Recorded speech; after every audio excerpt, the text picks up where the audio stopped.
no stranger to the Equal Love stage. Probably been on it as many times as Ali. He has been supporting our cause from day dot. The first member from the Greens to win a lower house seat. And he retained the seat for a second term.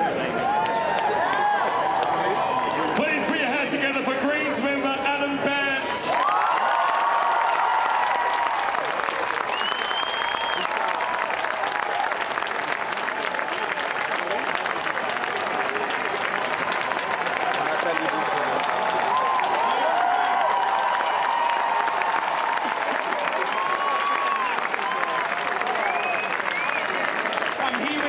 Victorian team, our leader Richard Dinatali, and our Greens Victoria Senator Janet Rice is also a GLBTI spokesperson. And I'm going to ask them to say a few words in a moment. I want to give apologies from our candidate for Higgins, Jason Ball, who sadly, like all good footballers, is out for a week with a knee reconstruction. True, he is, but he would have loved to have been here. On behalf of all of us, I want to acknowledge the traditional owners of the land and parliamentary colleagues, Bill Shorten and Mark Dreyfus. Look, having spent all week in the chamber now known as the House of Fear and Prejudice, it is wonderful to be back here with the loving majority in Melbourne. You are speaking on behalf of the whole of Australia, and you are leading this country, and Parliament is lagging behind. And Parliament this week had a great chance to send a message that this country needs to hear. Not just a message to all of us here who want the chance to frock up and have a good party and share their love with their family and with their friends, but Parliament had a chance this week to send a message to the boy in the country town who is struggling to work out who he's attracted to. Parliament had a chance this week to say to the girl at high school who is working out how to tell her parents that she likes girls, that the whole of the Australian community is behind her. And when faced with that chance, Tony Abbott chose fear over love, and for that he has signed this government's death warrant.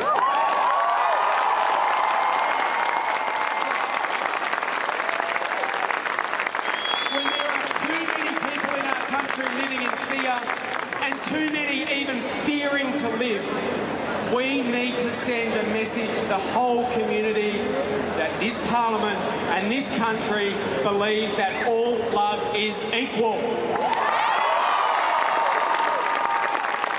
And instead, Tony Abbott pulled out every trick in the book to say to people, just because of who you love and who you want to marry, we are going to treat you as second-class citizens, and to say that freedom of choice, that is supposedly the backbone of this party, he says stops at the bedroom door. And for this party that said we give our MPs the right to choose, unlike all of the other parties, we are not going to let you have the freedom of choice on the most fundamental matter, and that is to give people the right of who they love. Never again do I want to be lectured by this Prime Minister about freedom and choice.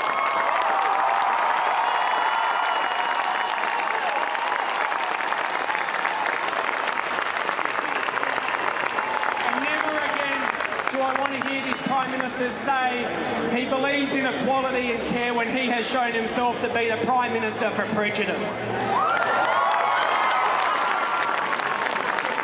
We have learnt that people who believe in acceptance and inclusion and diversity now have no place in the government, that the extremists are running the show.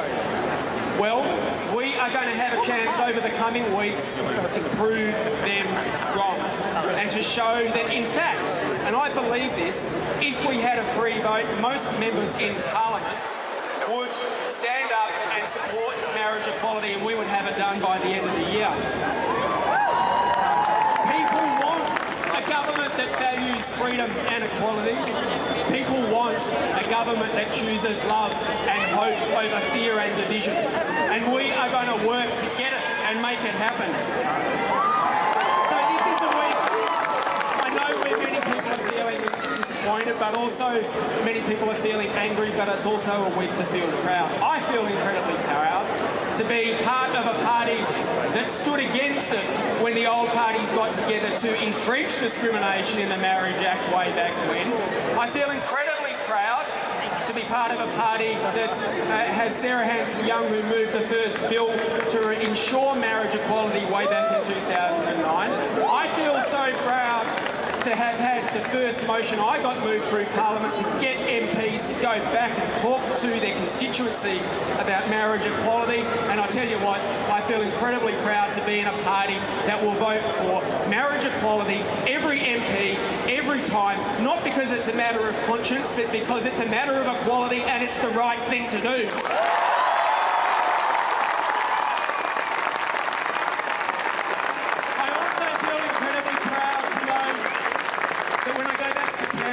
On Monday, I, together with a number of other members of Parliament in the House of Representatives from across the political spectrum, will be coming together across party lines to introduce into the House of Parliament a bill to once and for all remove discrimination from our marriage legislation.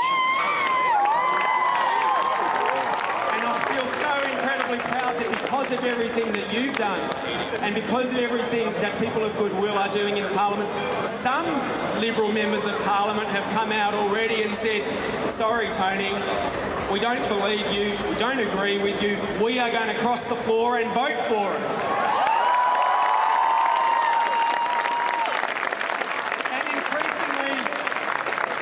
This Prime Minister is on the nose, and wouldn't it be wonderful if one of the reasons he lost his job was because of his stance on marriage equality? We had this week the clergy for marriage equality coming up and telling us that 59% of Christians in this country want to see marriage equality happen. The Liberal Member of Parliament who is moving the marriage equality legislation together with me and others was put on a spot by a journalist who was there who said, tell me Warren, do you think that Tony Abbott really is the right person to be leading this country? And one of the bishops in his robes leaned in and said, God knows. Well, I don't know what's on God's mind, but I reckon the majority of the Australian population do not want a Prime Minister from prejudice and want someone else leading this country who will stand up for equality. And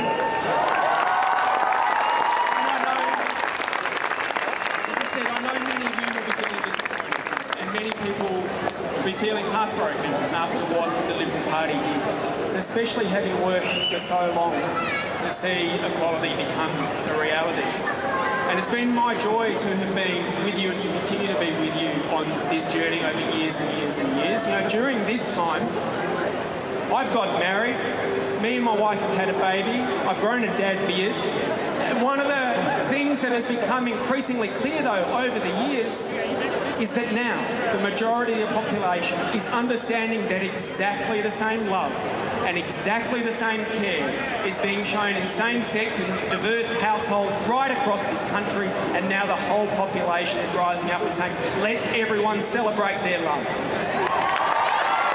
And so if you feel disappointed, turn that disappointment into anger, and if you feel anger, turn that anger into action, because we don't need a plebiscite, we just need legislation, and if the Prime Minister won't get out of the way and allow the legislation to pass, then let's push him out of the way. Thank you.